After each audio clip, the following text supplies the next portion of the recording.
ആദർശ് അനന്തപുരിയിൽ നിന്നിറങ്ങിയപ്പോൾ നയനയും കൂടെ ഇറങ്ങുന്നുണ്ട്. ആദർശിന് എല്ലാ സഹായത്തിനും കിരണും കല്യാണിയുമുണ്ട്.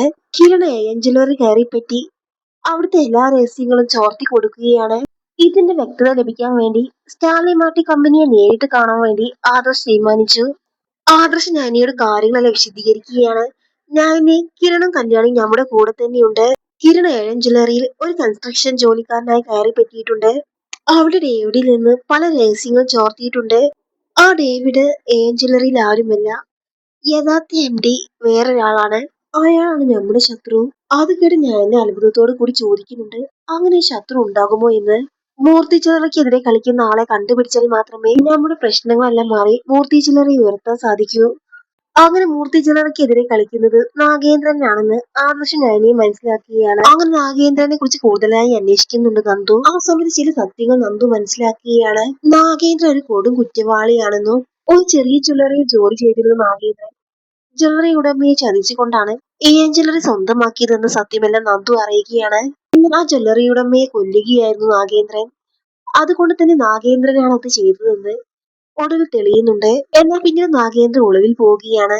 അങ്ങനെ മറഞ്ഞു നിന്നുകൊണ്ട് ബിസിനസ് കാര്യങ്ങളുമായി മുന്നോട്ട് പോവുകയായിരുന്നു നാഗേന്ദ്രൻ.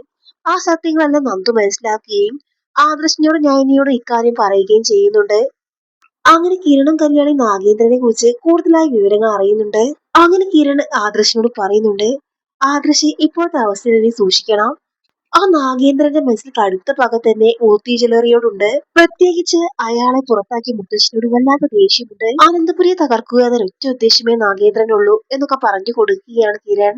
അതേസമയം നാഗേന്ദ്രൻ ആദർശ് ഗസ്റ്റ് ഹൗസിലേക്ക് മാറി വിവരം അറിയുകയാണ്. മൂർത്തി ജ്വല്ലറി ഇല്ലാതാക്കാൻ നോക്കുന്ന ആളെ കണ്ടുപിടിക്കാൻ വേണ്ടിയാണ് ആദർശ് മാറി നിന്നതെന്ന് നാഗേന്ദ്രൻ അറിയുകയാണ്. അങ്ങനെ നാഗേന്ദ്രൻ അവന്തികയെ വിളിച്ചു വരുത്തുന്നുണ്ട്. മോളെ, ആദർശ് നമുക്കെതിരെ വീണ്ടും കളിക്കുകയാണ്. അവൻ എല്ലാ കാര്യത്തിനും സപ്പോർട്ടായി അവന്റെ ഭാര്യ നയനയുമുണ്ട്. അവന്റെ ഭാര്യയ്ക്ക് നല്ലൊരു പണി തന്നെ കൊടുക്കണം. അങ്ങനെയാണെങ്കിൽ മൂർത്തി ജ്വല്ലറിയെ ഇല്ലാതാക്കാൻ നോക്കുന്ന ആളെ തിരഞ്ഞ് അവൻ നടക്കില്ല.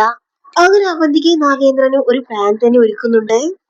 അങ്ങനെ ആദർശ് ഗസ്റ്റ് ഹൗസിൽ നിന്ന് പുറത്തു പോകുന്ന സമയം നോക്കി അവന്തിക വേഷം മാറി നയനയുടെ വീട്ടിലേക്ക് പോകുന്നുണ്ട്. ആർക്കും തിരിച്ചറിയാൻ പറ്റാത്ത വിധം ഒരു വൃദ്ധയുടെ വേഷത്തിലാണ് അവന്തിക നയനയുടെ വീട്ടിലേക്ക് പോകുന്നത്. അങ്ങനെ വേഷം മാറി വന്ന് അവന്തിക വാതിൽ മുട്ടുന്നുണ്ട്. അങ്ങനെ നയന വാതിൽ തുറക്കുന്ന സമയത്ത് അവന്തിക പറയുകയാണ്, മോളെ, എനിക്ക് ഒട്ടും സുഖമില്ല, ഒന്നും കഴിച്ചിട്ടുമില്ല, മോൾ എന്തെങ്കിലും കഴിക്കാൻ തരുമോ എന്ന് ചോദിക്കുകയാണ് അവന്തിക. ഇപ്പോൾ കൊണ്ടുവരാം, അമ്മ ഇവിടെ ഇരിക്കൂ എന്ന് പറഞ്ഞുകൊണ്ട് നയന തിരിഞ്ഞു നടക്കുന്ന സമയത്ത് ഒരു വടിയെടുത്ത് നയനയുടെ തലയ്ക്ക് ആഞ്ഞടിക്കുകയാണ് അവന്തിക. അടിയുടെ ഷോക്കിൽ നയന അപ്പോൾ തന്നെ ബോധം കെട്ട് വീഴുകയാണ്. നയനയ്ക്ക് ബോധമില്ല എന്ന് കണ്ടപ്പോൾ അവന്തിക ഓടി രക്ഷപ്പെടുന്നുണ്ട്.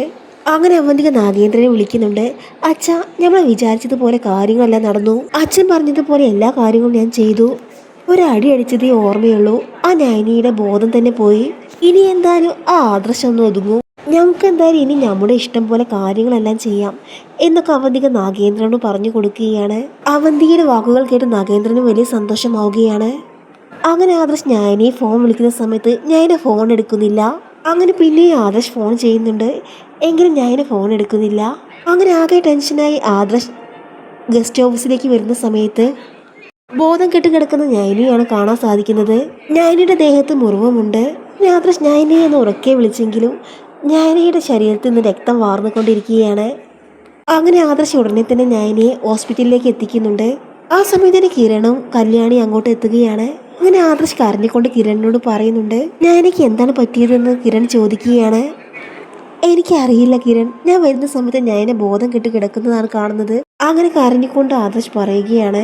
പറഞ്ഞ് ദേവിയാനി മുത്തശ്ശനും മുത്തശ്ശിയുമെല്ലാം അങ്ങോട്ട് എത്തുന്നുണ്ട്. നയനയ്ക്ക് അപകടം സംഭവിച്ചു എന്നറിഞ്ഞപ്പോൾ ജലജയ്ക്ക് അബിക്ക് വലിയ സന്തോഷമാവുകയാണ്. അങ്ങനെ ഡോക്ടർ ആദർശിനെ വിളിച്ച് പറയുന്നുണ്ട്, പേഷ്യന്റിന് ഇതുവരെ ബോധം വന്നിട്ടില്ല, നമുക്ക് പ്രാർത്ഥിക്കാം എന്ന് പറയുന്ന സമയത്ത് ആദർശ് പൊട്ടിക്കരയുകയാണ്. ആ സമയം ദേവിയാനി ആദർശിനെ ആശ്വസിപ്പിക്കുന്നുണ്ട്, മോനെ, നയന മോൾക്ക് ഒന്നും സംഭവിക്കില്ല. അങ്ങനെ പിറ്റേ ദിവസം നയനയ്ക്ക് ബോധം വരികയാണ്. അങ്ങനെ നയന ഉണ്ടായ കാര്യങ്ങളെല്ലാം ആദർശിനോട് പറയുന്നുണ്ട്. വൃദ്ധ അങ്ങോട്ട് വന്നതും അതിനുശേഷം തൻ്റെ തലയ്ക്ക് അടിച്ചതുമായ കാര്യങ്ങളെല്ലാം നയന ആദർശിനോട് പറയുകയാണ്. ആ സമയം നന്ദുവിനോട് ആദർശ് ഉണ്ടായ കാര്യങ്ങളെല്ലാം പറയുകയാണ്. തൻ്റെ ചേച്ചി ഈ അവസ്ഥയിലാക്കിയവരെ ഒരിക്കലും വെറുതെ വിടില്ല എന്ന് നന്ദു തീരുമാനിക്കുന്നുണ്ട്. അങ്ങനെ നന്ദുവിന് അവന്തികയുടെ പെരുമാറ്റത്തിൽ സംശയം തോന്നുകയാണ്.